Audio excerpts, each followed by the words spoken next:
चलिए आज की वीडियो में हम प्रेजेंट इंडेफिनिट टेंस के जो नेगेटिव वाले और इंट्रोगेटिव वाले सेंटेंसेस होते हैं उनको समझेंगे। नेगेटिव वाले कौन से होते हैं? जिनमें नहीं लगा होता है। और इंट्रोगेटिव वाले कौन से होते हैं? जिसमें क्या सबसे पहले आए या फिर क्या, क्यों, कब, कहाँ, ये सेंटेंस में कहीं भी आते हों। ठीक है, मतलब क्वेश्चन मार्क वाले जो होते हैं, क्वेश्चन वर्ड वाले होते हैं, उनको इंट्रोगेटिव कहा जाता है। और जो नहीं वाले होते हैं उनको नेगेटिव कहा जाता है। रूल्स आप अच्छी तरह जानते होंगे प्रेजेंट इंडेफिनिट टेंस के कि क्या होते हैं, इसकी पहचान क्या होती है।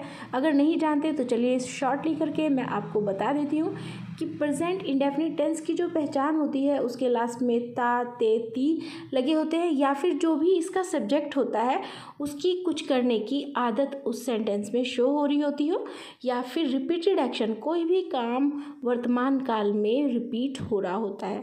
पता जान लेंगे। तो कुछ सेंटेंसेस दिए हैं, अभी हम एफर्मेटिव वाले तो नहीं कर रहे हैं। कौन से कर रहे हैं?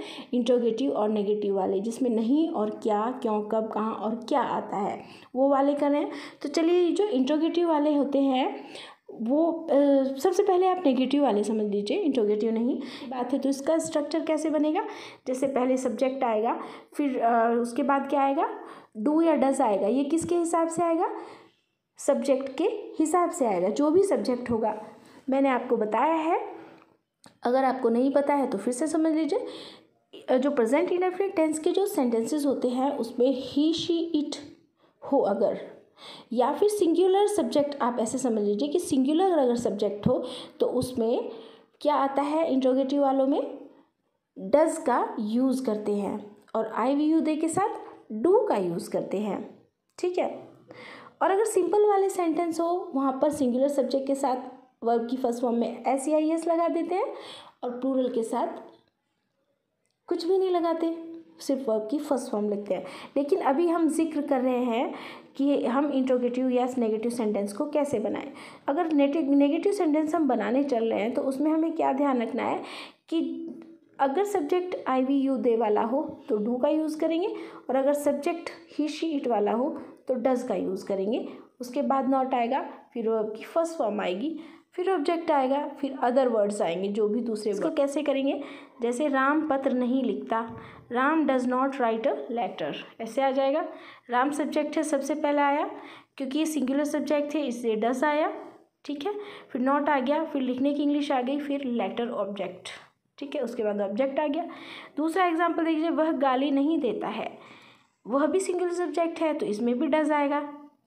ठीक है, फिर नॉट, नहीं की इंग्लिश, एब्यूज़, गाली देने की इंग्लिश आ जाएगी। उसके बाद है लड़का झूठ नहीं बोलता, the boy does not tell a lie, ऐसे हो जाएगा। मेरा मित्र यहाँ नहीं आता, my friend does not come here, तुम खाना नहीं खाते, you do not eat the food, ऐसे हो जाएंगे। तो ये कौन से थे? ये नेगेटिव वाले सेंटेंस थे। ठीक है, तो नेगेटिव वाले सेंटेंसेस में फिर से ध्यान दे लीजिए कि इसमें सबसे पहले सब्जेक्ट आएगा, फिर डू आएगा। सब्जेक्ट के हिसाब से अगर आई वी यू दे वाले यानी प्लूरल वाले हैं तो डू आएगा, और ही, शी, इट वाले मतलब सिंगुलर सब्जेक्ट है तो डज आएगा। उसके बाद नॉट आएगा, फिर वर्ब की फर्स्ट फॉर्म आएगी, उसके बाद ऑब्जेक्ट आएगा, फिर दूसरे जो भी वर्ड्स होंगे सेंटेंस में वो आएंगे।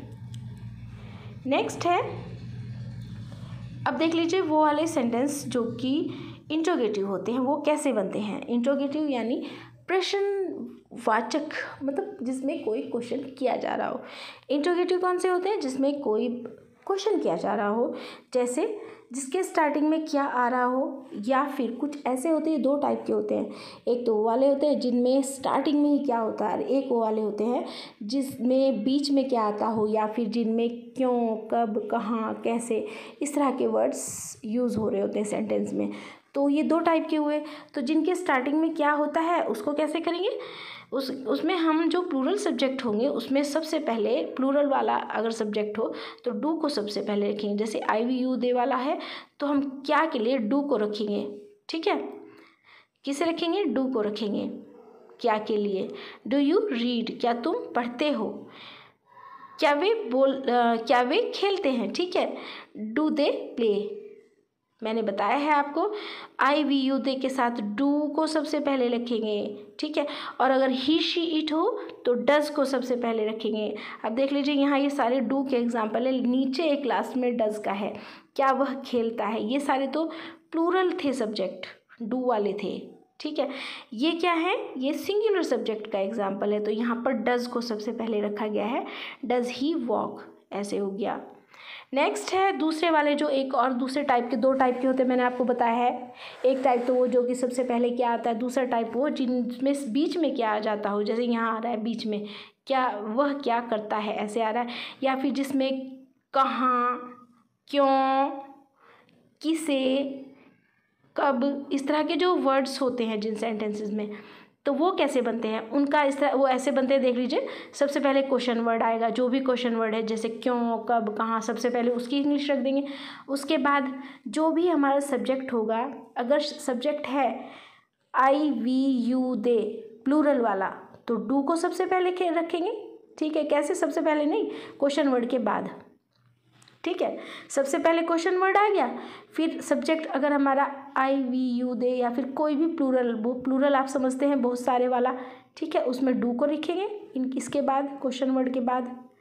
उसके बाद अगर सब्जेक्ट सिंगुलर वाला है, ही, शी, इट वाला है, ठीक है, तो डज को रखेंगे।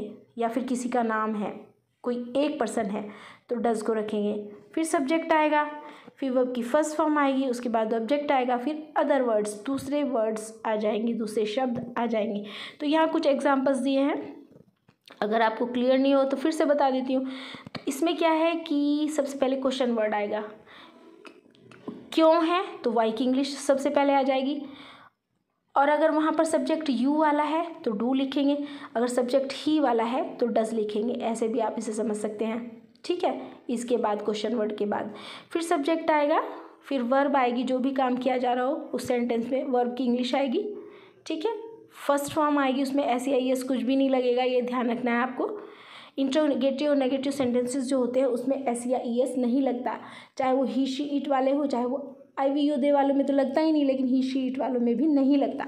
ठीक है, फिर ऑब्जेक्ट आ जाएगा, उसके बाद अदर वर्ड्स आएंगे। तो एग्जाम्पल्स में आप समझ जाएंगे वह क्या करता है। इसकी इंग्लिश में हमने क्या की इंग्लिश क्या होती है, वॉट को सबसे पहले रखा है, क्योंकि वॉट की इंग्लिश हम इसलिए लगा रहे हैं क्योंकि वॉट क्या की इंग्लिश ना, हिंदी ना बीच में आ रही है। अगर ये क्या यहाँ स्टार्टिंग में आता ना, तब हम यहाँ डज लगाते, वॉट नहीं लगाते। ठीक है, तो यहाँ पर क्या लग दिया, हमने क्वेश्चन वर्ड कर लिख दिया सबसे पहले, उसके बाद ही हमारा सब्जेक्ट है, तो ही के हिसाब से हमने डज को यहाँ पर रखा है। ठीक है, ये सिंगुलर सब्जेक्ट है इसलिए डज को यहाँ लग दिया। उसके बाद करने की इंग्लिश वर्ब जो है हमारी वो आ गई, डू। वो डज ही डू, वह क्या करता है, वह कहाँ जाती है। अब देख लीजिए, कहाँ की इंग्लिश को सबसे पहले रखेंगे, फिर कहाँ के हिसाब से कहाँ की इंग्लिश तो आ गई, उसके बाद इसका सब्जेक्ट क्या है, शी है, कोई लड़की है, तो शी क्या है, सिंगुलर सब्जेक्ट है, तो इसके लिए हमने यहाँ पर डज को रखा। उसके बाद जाने की इंग्लिश आ गई, गो। ठीक है, वेयर डज शी गो, ऐसे हो जाएगा। श्याम तुम्हें क्यों बुलाता है, अब क्यों की इंग्लिश सबसे पहले आ गई, वाई। फिर श्याम सिंगुलर पर्सन है इसलिए डज आ गया। फिर कॉल बुलाने की इंग्लिश आ गई, यू, आप या तुम की इंग्लिश आ गई। ठीक है, why does Shyam call you, वह किसे ढूंढता है, अब किसी की इंग्लिश सबसे पहले आ गई, वह भी सिंगुलर पर्सन है इसलिए यहाँ पर डज आ गया। ठीक नहीं, सॉरी, ही, वह, हाँ वही, ठीक है, वह कौन है, ही है, ही क्योंकि सिंगुलर है इसलिए डज आ गया। फिर सर्च फॉर, ऐसे आ जाएगा, सर्च ढूंढने की इंग्लिश। वे यहाँ कब आते हैं, वे, अब देख लीजिए ये सारे सिंगुलर के एग्जाम्पल थे, ये नीचे वाला एक प्लूरल का एग्जाम्पल है। तो वे यहाँ कब आते हैं, तो सबसे पहले हम किसकी इंग्लिश रखेंगे, यहाँ की, वैन। कहाँ या वहाँ, यहाँ की इंग्लिश क्या होती है, वैन होती है, सॉरी। वे यहाँ कब आते हैं, तो अब देख लीजिए ये कैसे करेंगे, वे यहाँ कब आते हैं, ये क्या है, ये प्लूरल वाला है, ये सारे सिंगुलर थे, ये प्लूरल वाला है। तो सबसे पहले हम रखेंगे कब की इंग्लिश, कब की इंग्लिश क्या है, वैन, क्वेश्चन वर्ड को सबसे पहले लाएंगे। उसके बाद वे क्या है, प्लूरल सब्जेक्ट है, हमने देख लिया कि वे कौन है, वे मतलब दो लोग हैं वे, तो यहाँ पर हम क्या लाएंगे, वैन के बाद डू को लाएंगे, उसके बाद दे, वे की इंग्लिश, फिर आने की इंग्लिश लाएंगे कम, हियर, यहाँ। तो ये ऐसे हो जाएगा। तो आपने क्या समझा, आपने यही समझा होगा कि जो इंट्रोगेटिव सेंटेंसेस होते हैं वो दो टाइप के होते हैं। वो कैसे बनते हैं, एक तो वो वाले होते हैं जिनके सबसे पहले में क्या आता है, और एक वो वाले होते हैं जिनके बीच में क्या, क्यों, कब, कहाँ, बीच में कहीं पर भी आ जाता है, जैसे बीच में क्या आ गया, या फिर जिन जिन सेंटेंसेस में क्या, क्यों, कब, कहाँ इस तरह के वर्ड्स लगे होते हैं तो वो इंट्रोगेटिव वाले होते हैं। तो जिनके सबसे पहले क्या लगा होता है उसमें हम सब्जेक्ट के हिसाब से, अगर सिंगुलर सब्जेक्ट है तो हम क्या लिखेंगे, डज को लिखेंगे, और अगर प्लूरल सब्जेक्ट हो, यानी सिंगुलर कौन से होते हैं ये पता है आपको, ही शी इट वाले, ही शी इट, या सिंगुलर कोई एक पर्सन, तो उसमें हमने डज को सबसे पहले रखना है, और आई वी यू दे है तो डू को सबसे पहले रखना है। प्लूरल वाले हैं आई वी यू दे या फिर प्लूरल वाले, ठीक है, तो उसमें हमने डू को रखना है। और अगर क्वेश्चन वर्ड वाले हैं, क्वेश्चन वर्ड वाले आप समझते हो, जैसे कि बीच में क्या आ रहा है किसी सेंटेंस के, या फिर क्यों, कब, कहाँ, इस तरह के वर्ड्स अगर लगे हैं किसी भी सेंटेंस में तो हम क्वेश्चन वर्ड की इंग्लिश को सबसे पहले रखेंगे, ठीक है। तो इस तरह से लिखेंगे क्वेश्चन वर्ड की इंग्लिश सबसे पहले, उसके बाद ही सब्जेक्ट के हिसाब से डू या डज, फिर सब्जेक्ट, फिर वर्ब, फिर उसके बाद फिर ऑब्जेक्ट, उसके बाद फिर दूसरे जो भी वर्ड्स उसमें यूज़ हुए हैं उनको लिख देंगे। तो उम्मीद करती हूँ आज का ये जो मैंने टॉपिक समझाया है आपको, प्रेजेंट इंडेफिनिट टेंस का शॉर्ट करके समझाया है, ये आपको समझ आएगा हुआ। उम्मीद करती हूँ कि आज का ये जो चैप्टर है प्रेजेंट इंडेफिनिट टेंस का, जो मैंने बहुत शॉर्ट करके आपको समझाने की कोशिश की है, आप समझ गए होंगे। चैनल पर नए हैं तो सब्सक्राइब कर दीजिए, बेल आइकन को दबा दीजिए। वीडियो पसंद आई हो तो लाइक कीजिए, चैनल पर नए हैं तो सब्सक्राइब कर दीजिए, बेल आइकन को दबा दीजिए। वीडियो अगर पसंद आई हो तो लाइक कीजिए। Thank you.